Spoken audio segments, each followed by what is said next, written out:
చెప్పిన అబద్ధమే 100 సార్లు చెప్పడం ద్వారా దాన్ని నిజం చేయొచ్చనే ఒక పిచ్చి భ్రమలో ఉంటాడు జగన్మోహన్ రెడ్డి. మొట్టమొదటి నుంచి అలవాటు ఇది. అతను అదే విధంగా చెప్తాడు, అతని తాబేదారులతో అదే విధంగా చెప్పిస్తూ ఉంటాడు. ఆ గ్లోబల్స్ ప్రచారం అనేది ఇతనికి వెన్నతో పెట్టిన విద్య. దీనికి ఒక పెద్ద టీం తయారు చేసుకుంటాడు, ఒక కిరాయి ముఠ. ఇప్పుడు విజయబాబు అని చెప్పి అధికార భాషా సంఘం చైర్మన్గా ఉన్నాడు. ఆ విజయబాబు చంద్రబాబు నాయుడు గారు 14 నుంచి 19 దాకా అధికారంలో ఉన్నప్పుడు ఏదో అవినీతికి పాల్పడ్డాడని చెప్పి ఇవాళ ఒక పుస్తకం వేస్తాడు. 6 లక్షల కోట్లు ఆయన అవినీతికి పాల్పడ్డాడంట. ఈయన ఒక పుస్తకం రాస్తే అధికార భాషా సంఘం చైర్మన్ దాన్ని ప్రభుత్వ సలహాదారు సజ్జల రామకృష్ణారెడ్డి రిలీజ్ చేస్తాడు ఆ బుక్ని. ఎన్నికల కమిషన్ మాత్రం చోద్యం చూస్తూ ఉన్నట్టు కనిపిస్తూ ఉంది. ఎన్నికల కోడ్ అమల్లో ఉంది. ప్రజాధనం, ప్రభుత్వ ధనం వేతనాలుగా తీసుకుంటున్నటువంటి ఈ పనికి మాలిన వెధవలు ఇద్దరు కిరాయి మనుషులు ఇవాళ ఏ విధంగా చంద్రబాబు నాయుడు గారి మీద అసత్య ఆరోపణలతో ఈ పుస్తకాలు రాసి రిలీజ్ చేస్తారు? ఎన్నికల కమిషన్ తక్షణమే క్రిమినల్ కేసులు పెట్టి చర్యలు తీసుకోవాలి. వీళ్ళ మీద అసత్య ఆరోపణలు చేసి ఇవాళ చంద్రబాబు నాయుడు గారి మీద సత్యలతని ఇవాళ ప్రశ్నిస్తున్నందుకు వీళ్ళ మీద చర్యలు తీసుకోవాలి. వీళ్ళిద్దరిని కూడా ప్రభుత్వ పదవుల నుంచి తక్షణమే తొలగించాలి ఎన్నికల కమిషన్.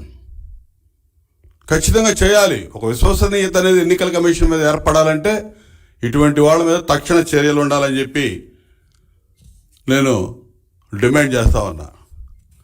చంద్రబాబు నాయుడు గారి మీద సిఐడి ఆధారాలు లేకుండా అభియోగాలు మోపి జైలుకి పంపిందనేది అందరికీ తెలుసు.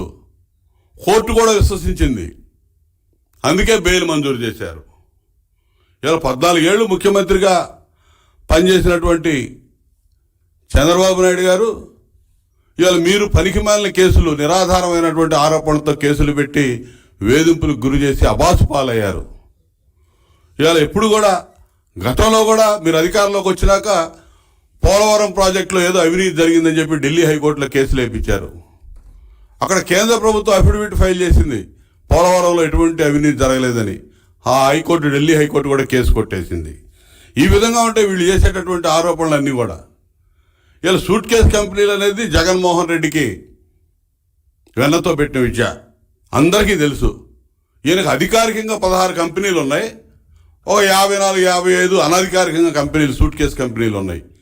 ఈ సూట్ కేసు కంపెనీలు, మనీ లాండరింగ్లు, హవాలాలు, క్విట్ ప్రో కోలు, అసలు ఈ పదాలే ఆంధ్రప్రదేశ్ ప్రజలకు, ఉమ్మడి ఆంధ్రప్రదేశ్ ప్రజలకు కూడా ఎవరికి తెలియదు. జగన్మోహన్ రెడ్డి ద్వారానే వచ్చినాయి ఇవన్నీ. ఇవాళ ఈయన పేదలకి పెత్తందారులకి అంటా ఉన్నాడు. అసలు సిగ్గుందా ఈ ముఖ్యమంత్రికి కానీ, ముఖ్యమంత్రిని సమర్థించేటటువంటి నాయకులకు కానీ? ఎవడ పేదవాడు? 5 ప్యాలెస్ల్లో కులికేటటువంటి రాజప్రసాదాలు లాంటి ప్యాలెస్లు కట్టుకొని కులికేవాడు పేదవాడా జగన్మోహన్ రెడ్డి? అందరికీ తెలుసు కదా. బెంగళూరులో ఉన్నటువంటి యలహంక ప్యాలెస్ తెలుసు, లోటస్ పాండ్ ప్యాలెస్ తెలుసు, తాడేపల్లి ప్యాలెస్ తెలుసు, ఇడుపులపాయ ప్యాలెస్ తెలుసు, పులివెందుల్లో తెలుసు. ఇవన్నీ అందరికీ తెలిసినాయి కదా. ఈయనకున్న ప్యాలెస్లు ఒక్కొక్కటి 100,000 కోట్ల రూపాయలు విలువ చేసేటువంటి ప్యాలెస్లు ఉన్నాయి. ఒక్కొక్క ప్యాలెస్లో 50-60 బెడ్రూమ్లు ఉంటాయి.